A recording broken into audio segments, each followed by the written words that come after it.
So what a crazy day yesterday. Some people are saying, Colin, you're overstating Denver's talent. And to that I say, I don't know. I'm looking at those quarterbacks and that production, and I'm like, and that coach, who was a defensive coach, I think, I really do. You watch every snap of them. I like their offensive personnel. Your thoughts?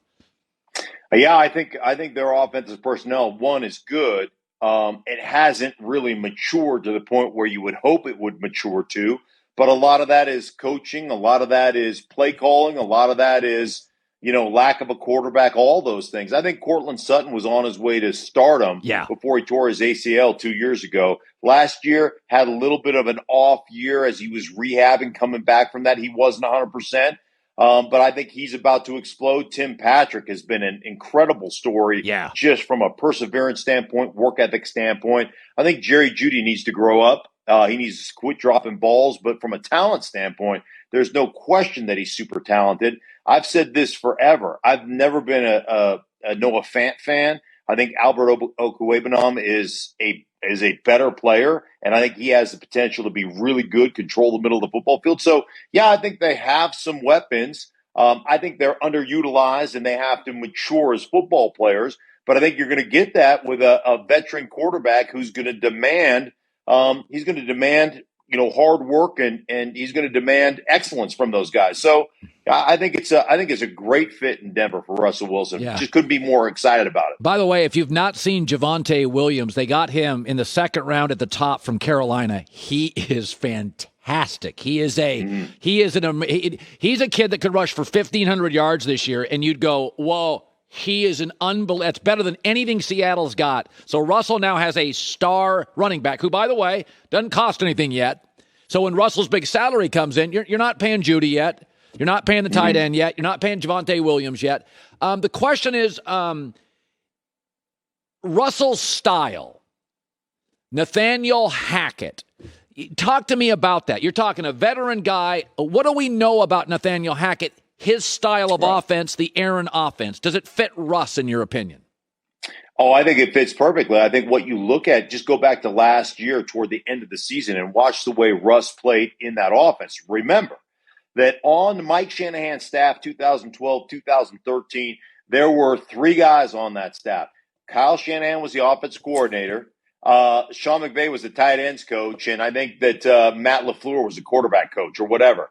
So they're running the exact same offense. Last year, Shane Waldron became the offensive coordinator for the Seattle Seahawks. Where was he before that? He was under Sean McVay in Los Angeles with the Rams. So they're running the same offense. I mean, identically to what Nathaniel Hackett is going to run. It's just a matter of how much 21 personnel versus 12 personnel versus 11 personnel do you want to be in? But this is the exact same offense. So it's what Russell was in last year. And I did the last game of the season for Russell Wilson for Fox. I did the Seattle at Arizona, and talked to him about that offense, the maturation process that he's gone through.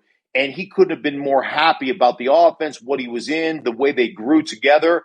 So this is a perfect fit for Russell Wilson. It's what he was running last year. By the way, Aaron Rodgers, he wanted money. Despite his denial, he's probably making about, $50 million a year. He's going to deny it all he wants, but he also denied the vax thing. So it's like he wanted the money and the ease of conference and division. I get it. But the same problems are still there. No owner, not a good free agency market, and no second option offensively he trusts at wide receiver. I watched the playoff game. He did not trust a second receiver or tight end. So to me, not that money grabs are bad, but it's like the same issues are there, right? Should I think differently about Green Bay? No, I mean, they're clearly the most talented team in that division. They're going to win 13-plus games again. And then, we'll see what they do when the competition gets stiff in the playoffs. I mean, that's what we're looking at. I think the interesting thing to me here is look at what Russell Wilson, go back and look at the video from the Super Bowl, not last year, but the year before when Tampa Bay won it. Russell Wilson was there. He was being honored for something. He was there at the Super Bowl. And just watch Tom Brady orchestrate. And I think there's a feel. You look at leaving one team, going to another team. All these quarterbacks that have established themselves as big-time players, they want some say in personnel. They want some say in free agency. They want to have a voice. They want to be heard. They see Tom Brady go to Tampa Bay and say, hey, I'd like Gronk. I'd like Antonio Brown, even though he's a problem for everybody else. I'd like Leonard Fournette. I'd like to do that.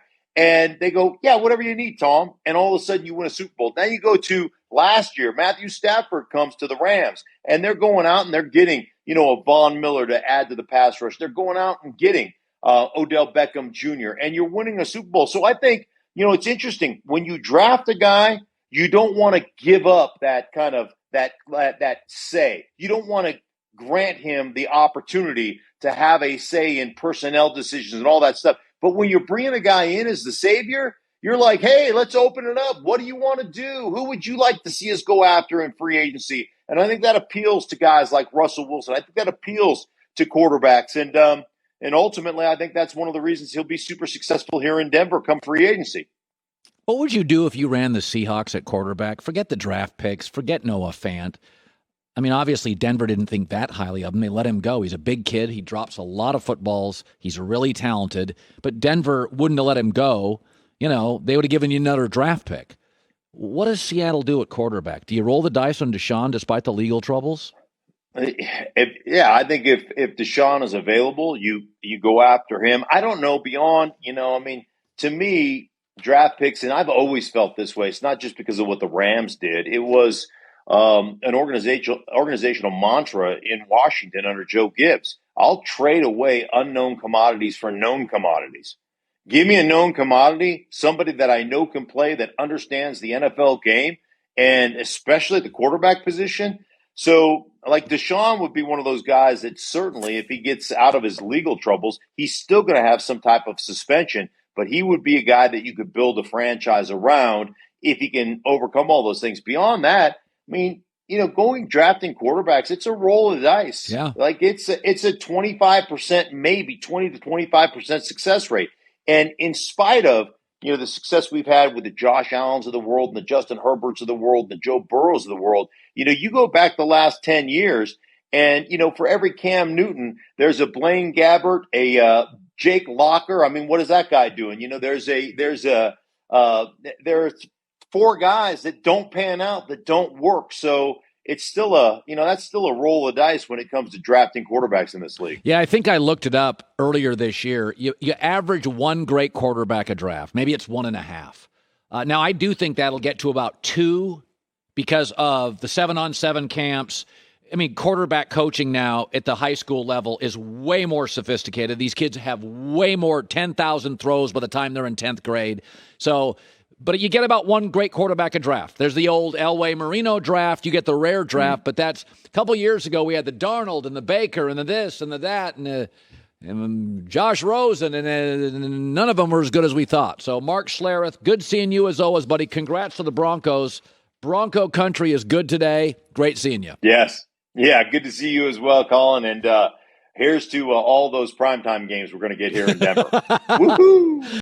Hi, everybody. Thanks for watching. Subscribe here to get the latest from the show. Also, be sure to check out more of the best clips from The Herd or go watch a few segments from other shows on FS1.